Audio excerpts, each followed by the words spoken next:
Salut, bienvenue dans cette nouvelle vidéo favoris artistiques. Et oui, je pense que ça fait plus d'1 an que j'ai pas fait une vidéo favoris artistiques, alors que toutes les semaines je découvre plein de trucs et je me dis « Ah, je devrais trop en parler parce que j'adore ». C'est parti. Alors je vais d'abord commencer avec une exposition. Il s'agit de l'exposition David Hockney qui se tient aux Beaux-Arts à Bruxelles donc jusqu'en janvier 2022. Le prix plein c'est de 20 €. Alors si tu es comme moi et que tu ne connais pas David Hockney parce que j'avais jamais entendu parler de lui avant cette exposition, ce qui est quand même assez incroyable parce qu'apparemment c'est l'artiste vivant le plus payé au monde. Il est au coude à coude avec Jeff Koons. C'est un vieux monsieur anglais, oui je crois que je peux dire vieux, il a plus de 80 ans, il est apparemment ultra célèbre, ultra connu, moi je ne le connaissais pas du tout. Et en fait, pourquoi j'ai eu envie d'aller voir son exposition, c'est parce que je travaille pas très loin de Beaux-Arts, et tous les jours, pendant 1 mois ou 2, j'ai vu l'affiche de l'exposition, et ce que j'ai vu, ça m'a vraiment fait penser à Van Gogh. On m'aurait dit c'est Van Gogh qui a fait ce tableau, j'aurais dit oui. Et alors, bon ben Van Gogh c'est mon peintre préféré, je pense, de tous les temps, toutes catégories confondues. Et du coup, voilà, il fallait que j'aille voir cette exposition et je n'ai pas été déçue du tout et je te conseille 1000 fois d'y aller si tu as la possibilité d'y aller. Pourquoi? Pour 2 raisons. La première, c'est qu'il s'agit d'une double exposition de David Hockney. Donc il y a une partie qui retrace sa carrière artistique et qui montre des œuvres qui sont normalement exposées à la Tate Gallery, donc toujours à Londres.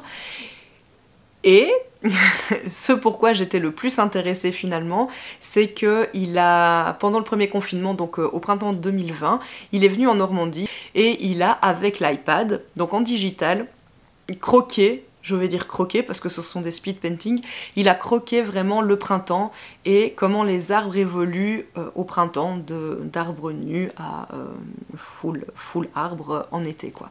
Et ce processus créatif là m'a beaucoup intéressée parce que, bon alors moi je suis pas fan du printemps mais par contre je suis ultra fan de l'automne et j'adore capturer dans mes peintures l'essence de l'automne, les feuilles qui tombent, les couleurs qui changent et c'est exactement ce que David Hockney a voulu faire avec le printemps du coup en Normandie et en digital. Ces paintings à l'iPad ont été imprimés sur des toiles qui mesurent 1 m sur 1,50 m plus ou moins et j'ai trouvé ça mais incroyable. Alors déjà, la fille complètement à côté de la plaque parce que je m'étais presque pas renseignée avant d'aller à l'exposition. Et quand je suis arrivée, alors peut-être que c'est moi qui ai fait l'exposition à l'envers, ça c'est possible, parce que du coup j'ai commencé par ces derniers travaux à l'iPad et on est remonté à ses premiers travaux quand il était du coup plus jeune. Et au tout début j'étais assez...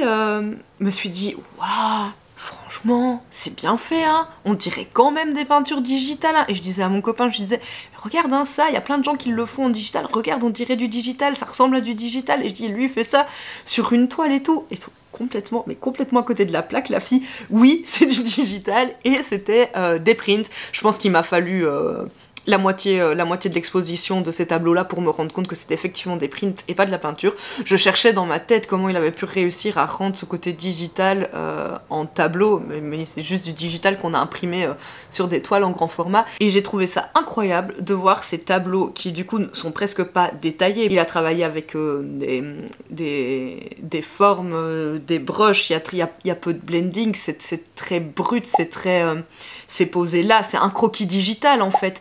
Et de voir ces croquis digitaux exposés en grand comme ça, et pouvoir prendre le recul, j'avais vraiment cette impression d'être face à une œuvre complète, hyper travaillée, riche de détails, une œuvre sur laquelle l'artiste aurait passé des heures, et clairement ce n'était pas le cas, et j'ai trouvé ça juste magnifique en fait. Une autre chose qui est hyper intéressante dans cette exposition, c'est de voir sur la vie de cet artiste, son parcours artistique complet. Je trouvais ça ouf de voir comment en fait on peut tout au long de sa carrière se renouveler, changer de style, essayer d'autres choses, traiter d'autres sujets de manière d'abord très conventionnelle et ensuite de plus en plus libre au fur et à mesure que sa carrière artistique avançait, et ça j'ai trouvé hyper intéressant jusqu'à venir avec son recueil. Je vais appeler vraiment ça un recueil, un recueil de printemps en fait. Enfin c'était vraiment un coup de cœur. Ensuite il faut absolument que je te parle de ceci.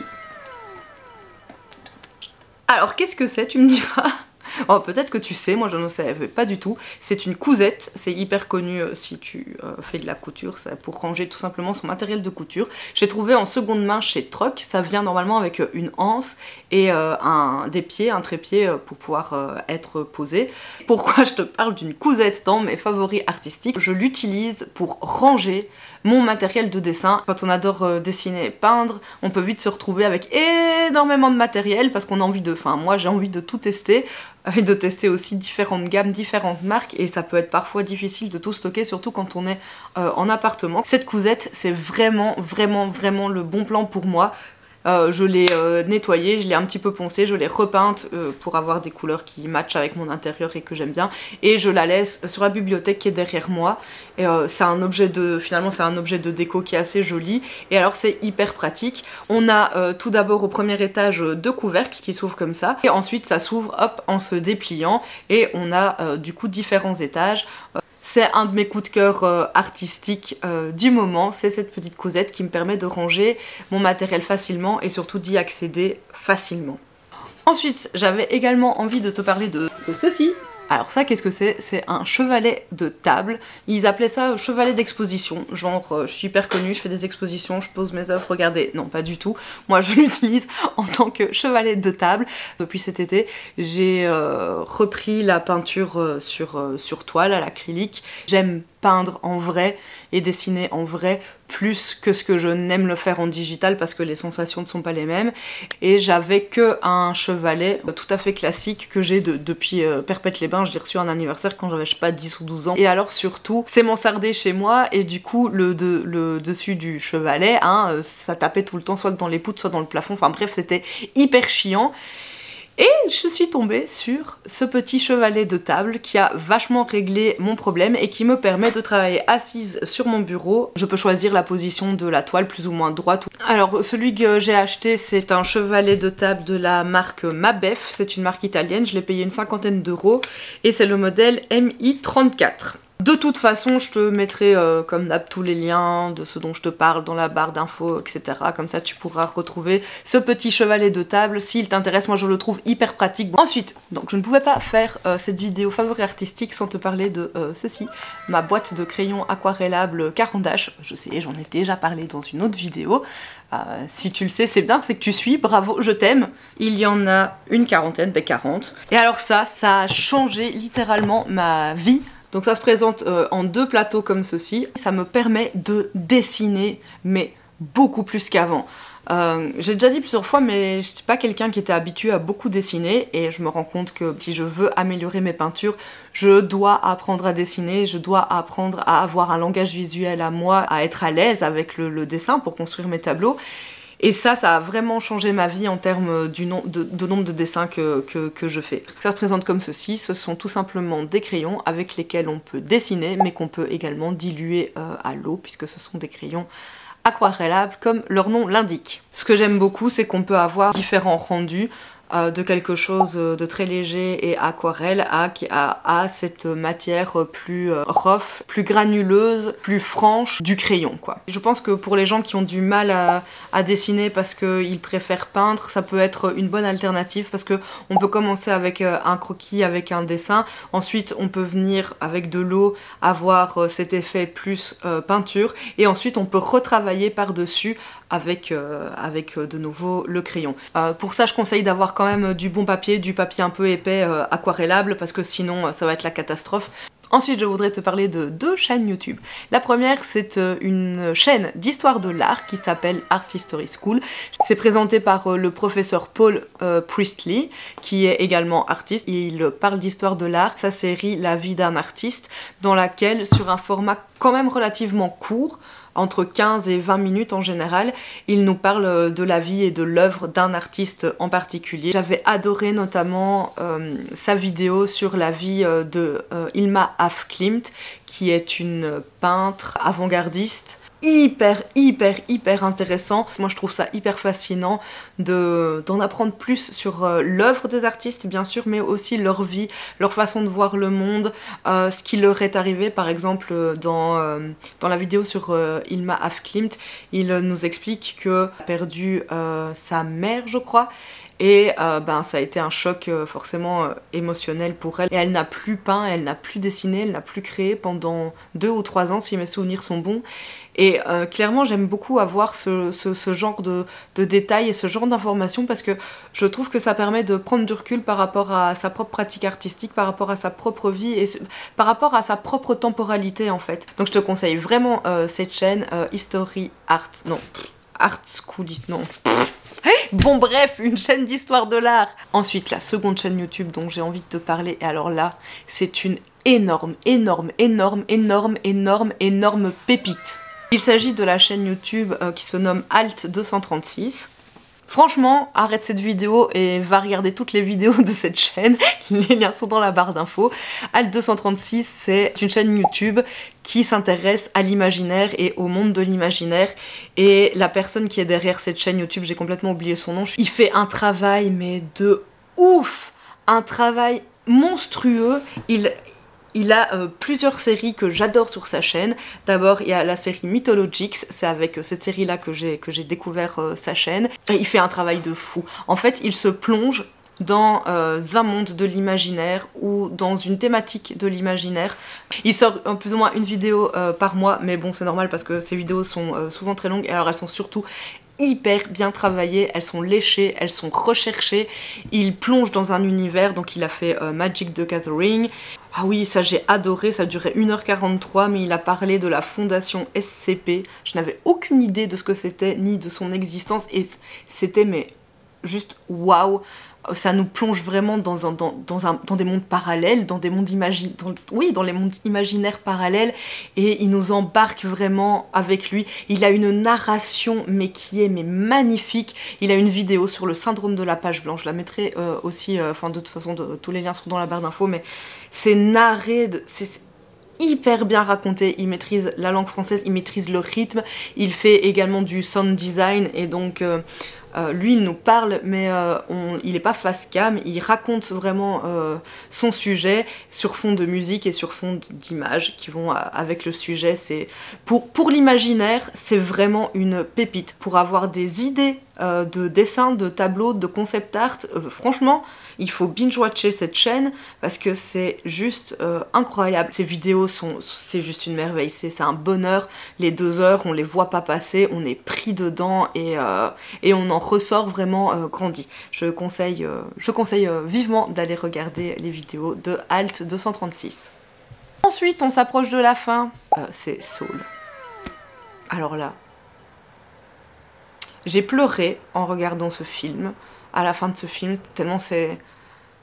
Enfin, si tu es créatif, si tu es artiste, si tu es un être humain, tout court, je pense que tu ne peux être que transporté par Soul de Pixar. Ça va vraiment toucher à des sujets profonds.